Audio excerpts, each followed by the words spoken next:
Hello friends, welcome to my YouTube channel. आज मैं आपको बेयरिंग का टाइप बताऊंगा, बेयरिंग फेलियर होने का रीज़न बताऊंगा और उसको कैसे सॉल्व करते हैं उसके बारे में बताऊंगा। तो अपना कॉन्सेप्ट है, पहले बेयरिंग क्या रहता है, construction, bearing material, type of load on bearing, bearing clearance, वो सब बताऊंगा। Concept of rolling bearing. तो बेयरिंग क्या होता है कि कोई भी जो अपना शाफ्ट है या कोई भी रोटेटिंग पार्ट है उसको विदाउट फ्रिक्शन मूवमेंट करने के लिए हेल्प करता है, उसको बेयरिंग कहते हैं। जैसे कि पहले हम व्हील बोलते हैं, बेयरिंग के इन्वेंशन पहले व्हील यूज़ होता था, तो अभी वही है लेकिन इसमें माइक्रोस्कोपिक कंस्ट्रक्शन होकर लेस फ्रिक्शन होता है। कंस्ट्रक्शन, तो बेयरिंग का कंस्ट्रक्शन कैसे होता है, तो उसमें केज रहता है, इनर रिंग रहता है, आउटर रिंग रहता है, उसमें बॉल्स रहते हैं, रोलिंग जो बॉल रहता है वो रहता है, शोल्डर रहता है, बेयरिंग का बोर रहता है, आईडी और ओडी। तो कैलकुलेट करने के लिए, बेयरिंग का नंबर ढूंढने के लिए बेयरिंग आईडी और ओडी और थिकनेस इंपॉर्टेंट है। उसमें अलग अलग कंस्ट्रक्शन रहता है, seal, outer ring, rolling element, cage, inner ring, cell,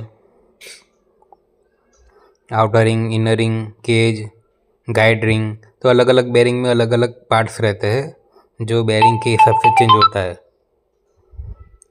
various rolling element, ball element रहता है, spherical roller, cylindrical roller, needle, tapper roller, etcetera. उसमें बॉल में पॉइंट कांटेक्ट रहता है, रोलर में लाइन कांटेक्ट रहता है। तो अलग अलग रोलिंग एलिमेंट के अलग अलग कांटेक्ट रहते हैं। Bearing material,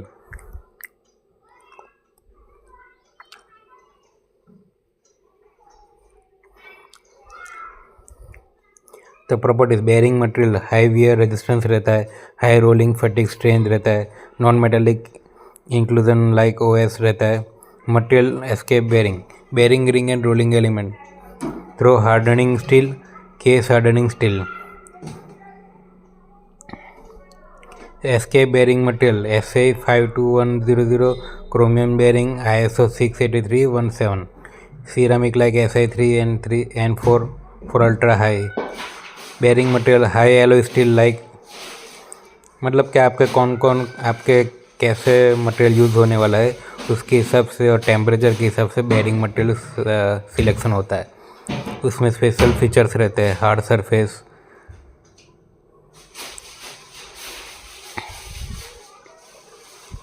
types of load, radial load, axial load और कंबाइंड लोड।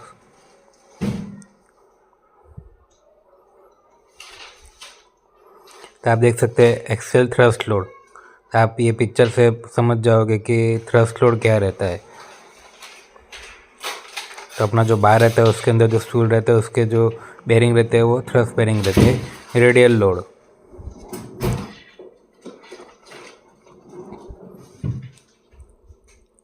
और कंबाइन लोड जिसमें अपना कार का जो व्हील बेयरिंग रहता है उसमें रेडियल और एक्सियल और थ्रस्ट वो दोनों लोड रहता है, तो उसको कंबाइन लोड बोलते हैं।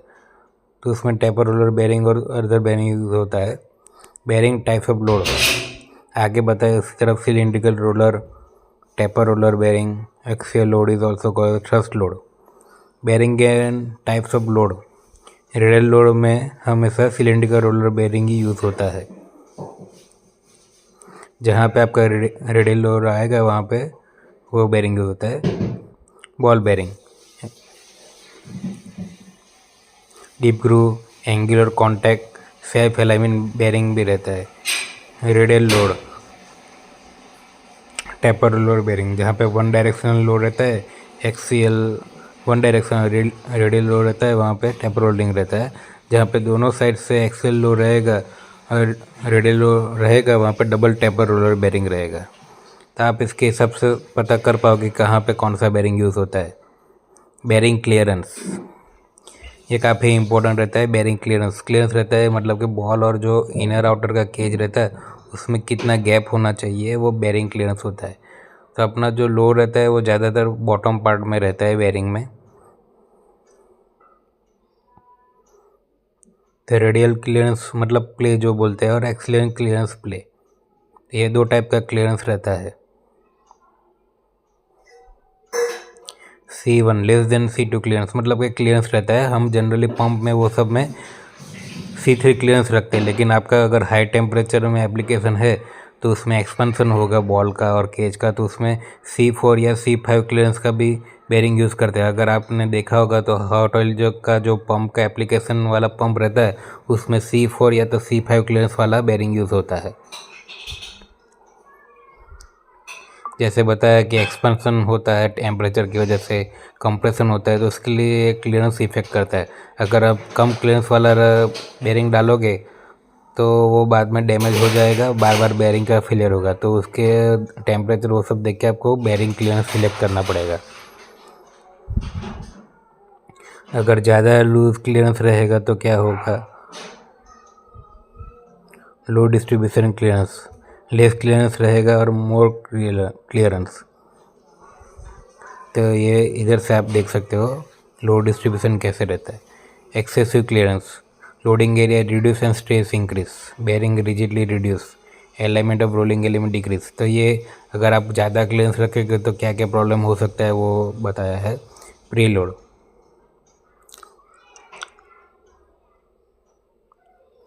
ज़्यादा लोड में रहेगा मतलब क्लियरेंस कम रखे क्या होता है वो बताया है। Effect of clearance on bearing life, excessive pre load cause high stress and heat generation, मतलब ज़्यादा लोड रहेगा तो ज़्यादा टेम्परेचर रहेगा। Bearing life,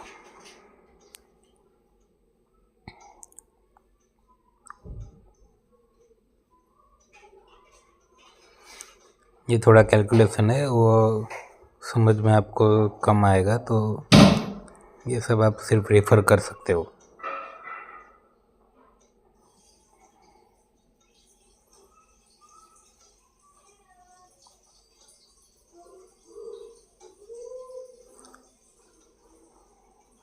Higher the expected reliability, the lesser is the bearing life.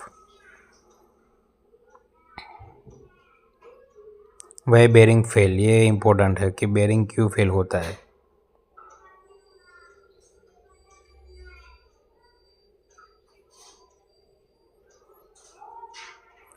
तो काफ़ी सारी कंट्री में पता गया कि पुअर लुब्रिकेशन, कंटामिनेशन, फटिग और बेड इंस्टॉलेशन, ये चार ही मेन रीज़न होता है बेरिंग फेल होने के लिए। इंडिया में काफ़ी सारा प्रॉब्लम होता है कंटामिनेशन, क्योंकि हम यहाँ पे इंडिया में हाउस कीपिंग और क्लीननेस प्रॉपर रखते नहीं है, उसकी वजह से कंटामिनेशन होता है और इसकी वजह से ही ज़्यादातर बेरिंग जाता है।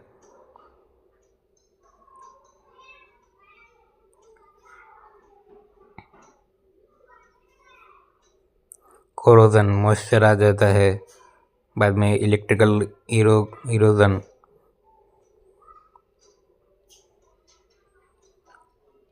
Plastic deformation, fracture. तो ये अलग अलग फेलियर मोड के क्लासिफिकेशन है। Symptoms of bearing failure, over heating, noise, vibration, shaft jam and others. Failure cause and remedies, few example. तो हम यहाँ पे थोड़ा एग्जाम्पल भी बताएंगे।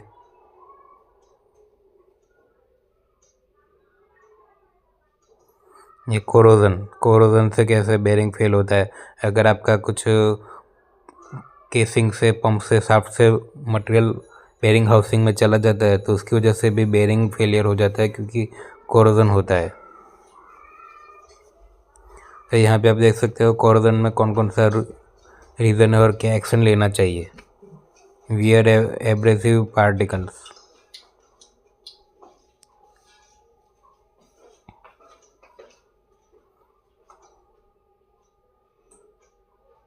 Lack of cleaning.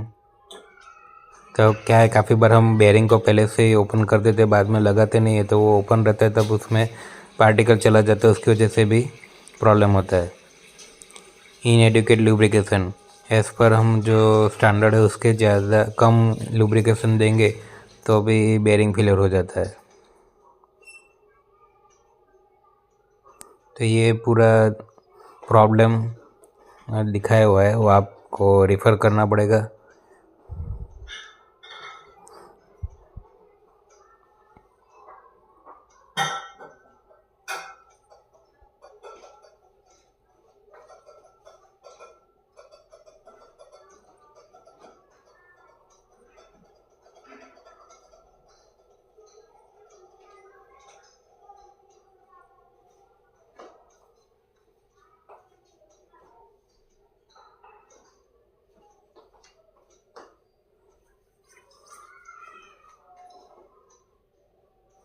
पहले बताया कि क्लीनलेस नहीं रहेगा तो भी ख़राब हो जाता है। फ्रेटिंग कोरोजन,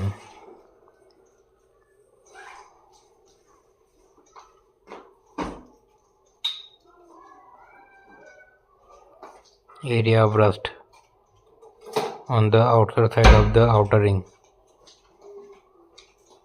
तो काफ़ी बार वो आउटर रिंग में जो रहता है वहाँ पे बेरिंग हाउसिंग में प्ले रहेगा तो भी आप डाल दोगे तो ये प्रॉब्लम होता है।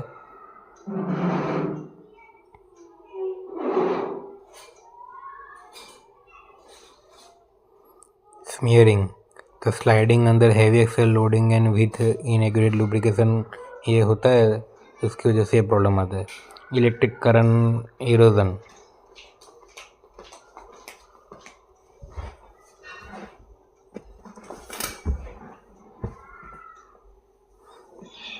passage ऑफ इलेक्ट्रिक करंट, इसका रीज़न है और एक्शन में क्या, re route the current of bypass. Path pattern interpretation,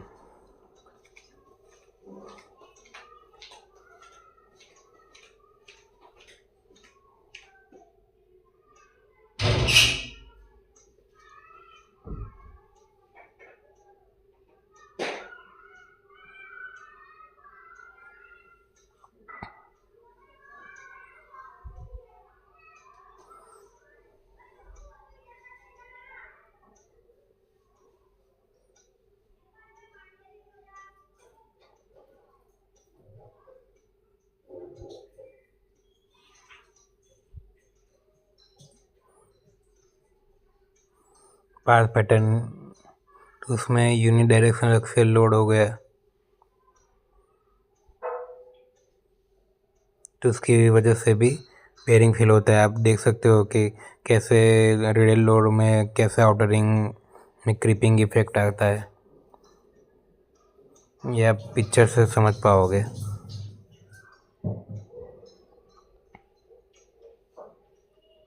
आपने देखा होगा बेरिंग में ऐसा आपको दिखेगा इफेक्ट।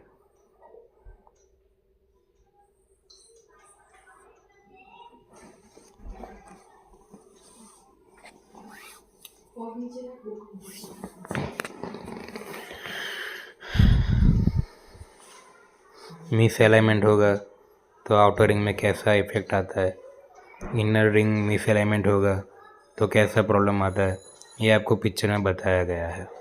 उसको पार्ट पैटर्न बोलते हैं कि ये पैटर्न आपको बेरिंग में दिखता है तो उसका मतलब ये है कि आपका ये प्रॉब्लम है जो ये पिक्चर में दिखाया गया है।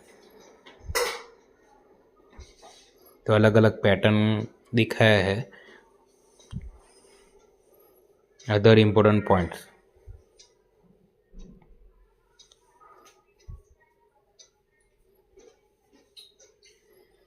lubricant mode, greaseful life, oscillation re-lubrication, continuous re-lubrication,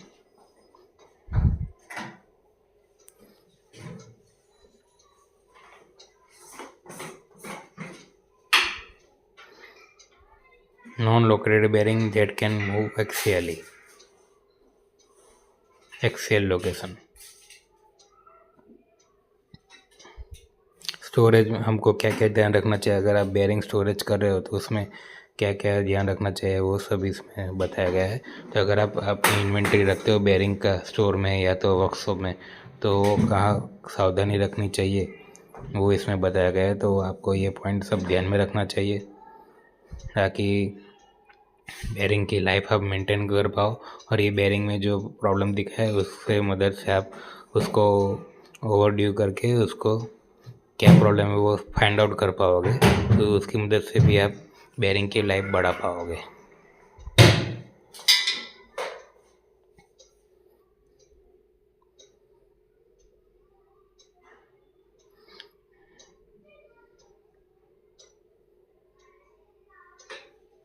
thank you so much for watching my video.